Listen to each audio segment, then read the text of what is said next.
The rain hadn't stopped for hours. It fell in long silver threads against the windows, a quiet backdrop to the low jazz humming through the speakers.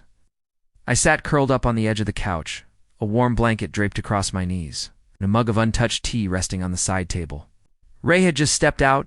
He'd forgotten his umbrella in the car, and the air still carried the faint scent of his cologne. Familiar, safe, predictable, asterisk. Arav sat across from me. He leaned forward, elbows on his knees, turning a crystal tumbler. Slowly between his fingers, he hadn't said much, just occasional smiles and nods while Ray chatted earlier. But now that it was just us, silence stretched between us like a wire strung too tight. Asterisk. We weren't close. Not really. He was Ray's best friend, someone I saw often, but never truly knew. He had this quiet intensity about him, the kind that made you unsure whether he was disinterested or simply watching everything too carefully. His eyes never moved aimlessly. They always landed with purpose. Right now, they were on me. Asterisk, it's cozy here, he said suddenly, his voice a warm baritone that cut through the silence. Asterisk? I nodded. Rain helps. Asterisk, he smiled faintly. I used to think rainy nights were made for falling in love. Asterisk, I laughed under my breath, more from discomfort than amusement. That sounds like a line from one of Ray's old poems. Asterisk, maybe, he said, setting down the glass. Or maybe it's just true. Asterisk, he stood and walked toward the bookshelf. His hand brushed across the spines like he was searching for something specific. I watched the way his fingers moved, slow, deliberate, like everything he did had intention behind it. Eventually, he pulled out a worn poetry collection and brought it over. Asterisk, your favorite? He asked, holding it out. Asterisk, I hesitated before taking it. I haven't read this one in years. Asterisk, you always liked the second poem, didn't you? The one about silence and closeness. His voice was soft, almost hesitant. Ray used to read it to you, I remember. Asterisk, I looked up, startled. You remember that? Asterisk, he met my gaze and held it. Yeah, you looked at him like you could hear more than words. Asterisk, the room was still again, except for the rain tapping steadily against the glass. I didn't know what to say. His words weren't flirtation, not exactly. They were careful, observant, kind of truth someone only speaks when they've been holding it back for too long. Asterisk, he sat down beside me this time, not across, not near, but next to me. Close enough that our elbows almost touched. The blanket shifted. I felt the warmth of him radiating just inches away. He didn't look at me this time. He looked ahead, eyes fixed on the dimly lit hallway, like he was afraid of whatever might be written on my face. Then his hand moved. It was slow, unassuming. At first, just the shift of fingers brushing against the blanket. Then it slid barely quietly until the back of his knuckles rested lightly against my thigh. Not forceful, not rushed. Just there. Present. I froze. My breath hitched in my throat, but I didn't move. I didn't push his hand away. I didn't speak.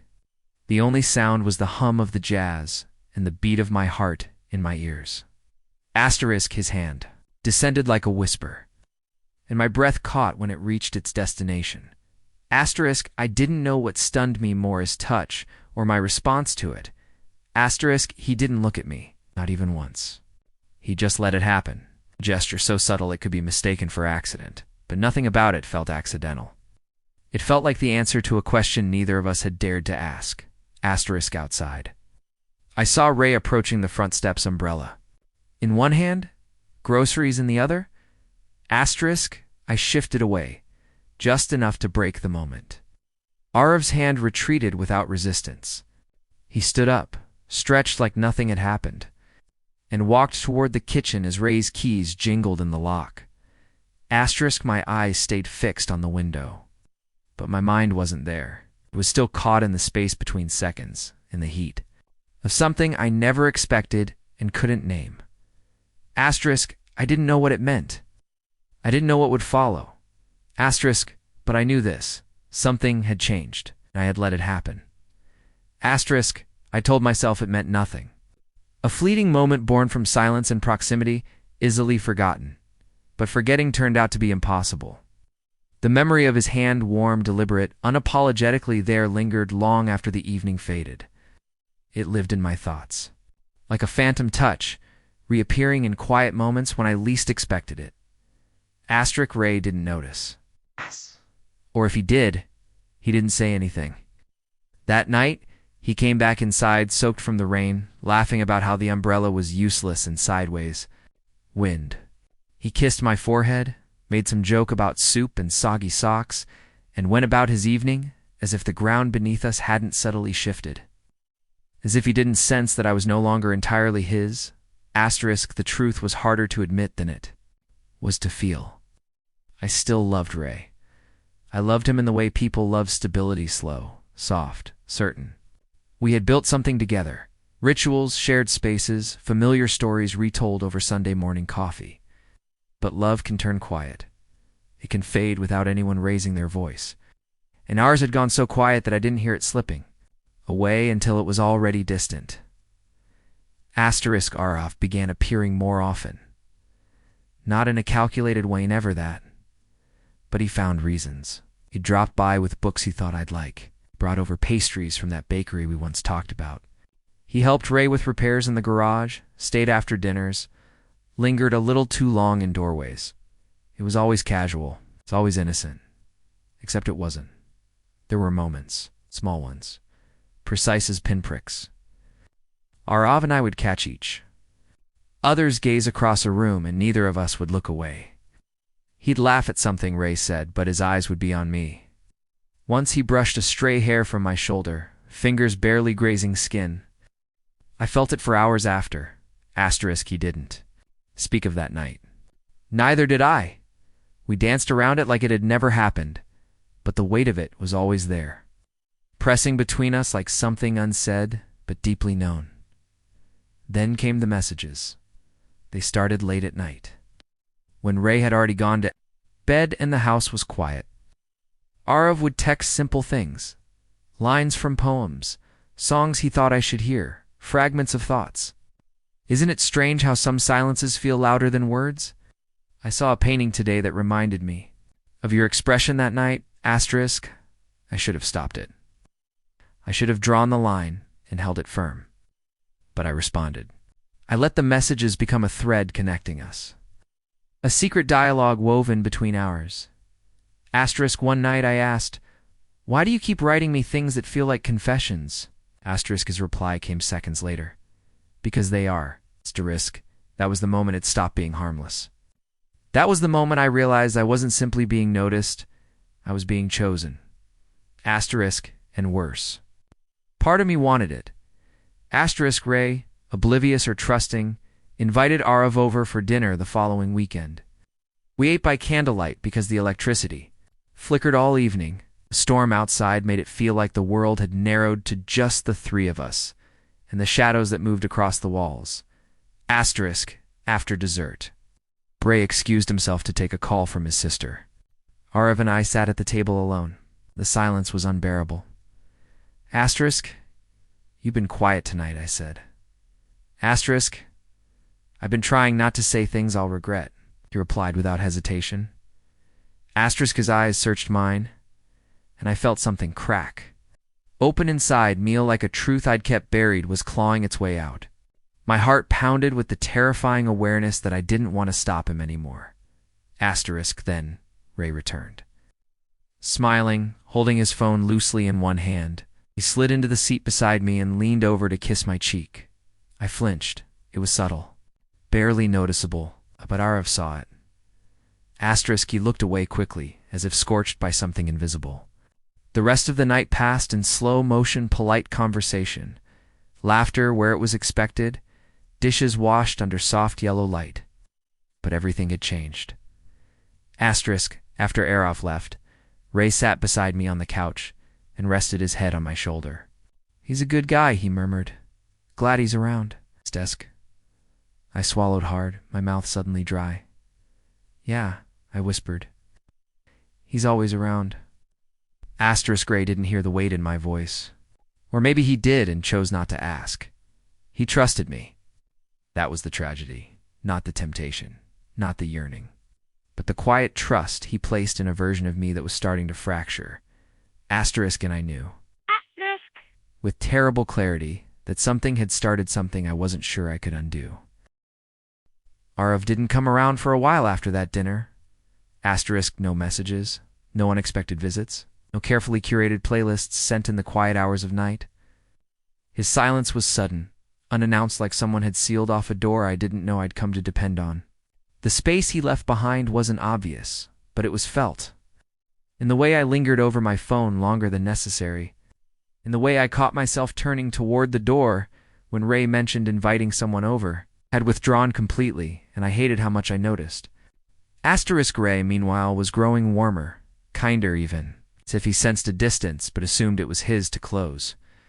He began cooking more often, planning small getaways, wrapping his arms around me with a tenderness that felt almost nostalgic.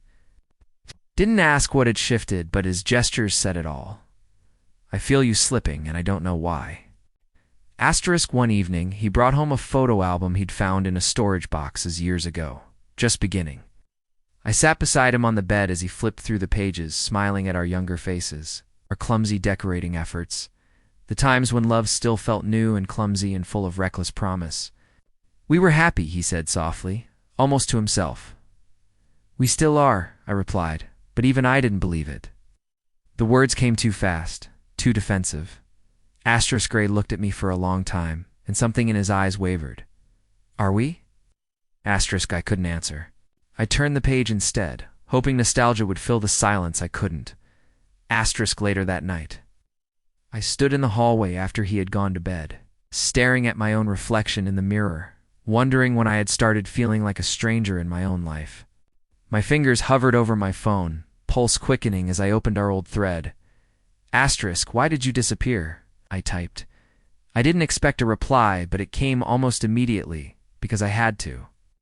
Asterisk, that's not an answer. Asterisk, it's the only one that wouldn't make this worse. Asterisk, the ache that bloomed in my chest was too complex to name, part guilt, part longing, part something darker. I stared at the screen until my vision blurred. Asterisk, the next day, Arav waited outside the bookstore where I worked. He didn't come in. He stood across the street, hands in his pockets, looking like he hadn't slept in days. When I saw him, my breath caught in my throat, not from surprise, but from the sudden rush of everything I had buried, rising too fast. Asterisk, we didn't speak at first. I walked over slowly, pretending to still have control over the direction of my life. Asterisk, I shouldn't be here, he said quietly. You are, I replied. He looked at me, eyes sharp and tired. You asked why I disappeared. The truth is, I thought I could stop wanting you. I thought if I made space, it would go away. Asterisk, I swallowed hard, throat dry. Did it? He didn't answer. We sat in his car that afternoon, parked in a shaded lot near the lake. Neither of us made a move. We just talked about nothing, about everything. About the books we once both loved. About how Ray had started painting again. About how silence could sometimes feel heavier than shouting. Asterisk, then. Gently, he said, you deserve to be looked at like you matter. Not just out of habit, but because someone sees you. Asterisk, I turned away, shame crawling up my spine. Don't say things like that. Asterisk, why not? Asterisk, because I want to believe you. That makes me the worst kind of person. Asterisk, you're not, he said, his voice steady. You're just human. Asterisk, he reached for my hand, this time openly, not like a secret, and I let him take it. I felt the weight of that moment settle into my bones. There was no excuse, no denial, just the quiet admission of a bond I had failed to sever. Asterisk, I went home that night and found Ray asleep on the couch, his book open on his chest, glasses tilted slightly. I stood there watching him, a knot tightening in my chest. Asterisk, he was good. He'd always been good. Asterisk, but goodness doesn't always mean understanding, or passion, or feeling seen. I pulled the blanket up over him and turned away. Something inside me had begun to drift too far to reach. I didn't know how or if I wanted to bring it back. Asterisk, the affair didn't begin with fire. It began with silence. Asterisk, small choices. Quiet omissions. Moments I didn't confess, and truths I let slip by. I wasn't sure when it became real, when the boundary I swore I'd never cross blurred into a soft, inviting line I stepped over willingly. Ow. Maybe it was the afternoon in Arav's car. Maybe it was long before, when his eyes held mine too long in the hallway. Maybe the betrayal was simply waiting, patient and inevitable. Asterisk Gray began noticing changes. He didn't ask at first, only watched, uncertain. He noticed when I left the room to check my phone. Noticed when I smiled too long at nothing, when I withdrew during conversations. My body beside him, but my mind in another place entirely. Asterisk, you're different lately, he said one morning, his voice tentative, like someone afraid to touch a bruise. Asterisk, I'm just tired, I lied. Work's been overwhelming. He nodded, but he didn't believe me. That week, Arav kissed me for the first time. Asterisk, we had met at a secluded cafe just outside the city. Place too quiet, too perfect for something honest. He didn't reach for me right away. He talked like we always did, too intimately for two people pretending not to be in love. And then, without permission or pretense, he leaned across the small table and kissed me. Not urgently. Not even hungrily. Just softly, like he already knew what I tasted like. I didn't pull away. The kiss didn't shatter me. It made me ache. It made me realize how long I'd gone without feeling chosen, without feeling seen. With Arav, there was no routine, no memory of who I used to be, only the person I was becoming in his presence, someone both lost and found.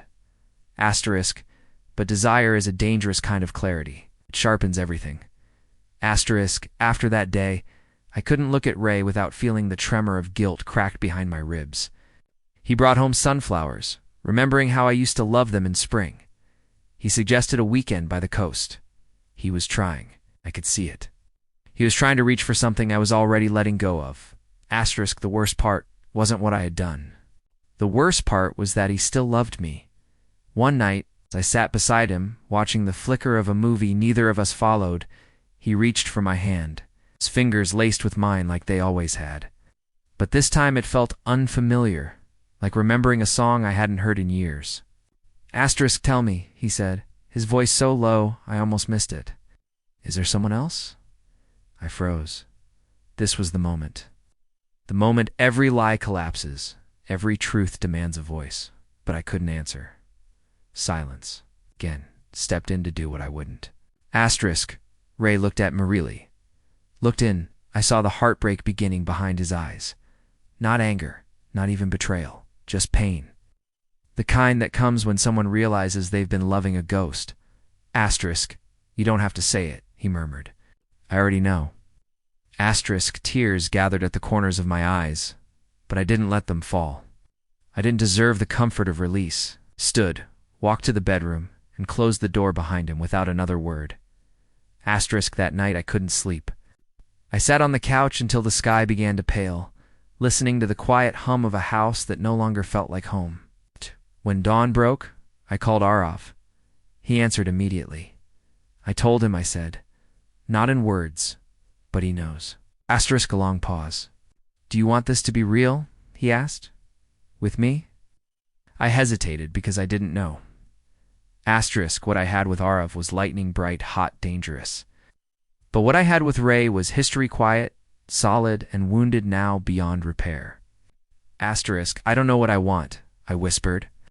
I only know I've broken something I can't fix. Asterisk, Arav said nothing.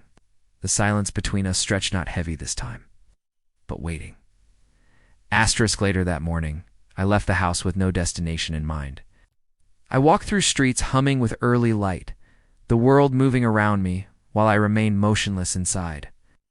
Every step felt like a choice. I didn't know which direction led to forgiveness, if any did. Asterisk, I wasn't sure if this was the end of something or the beginning. I only knew that nothing would ever return to how it was. Asterisk, and maybe that was the price of being seen.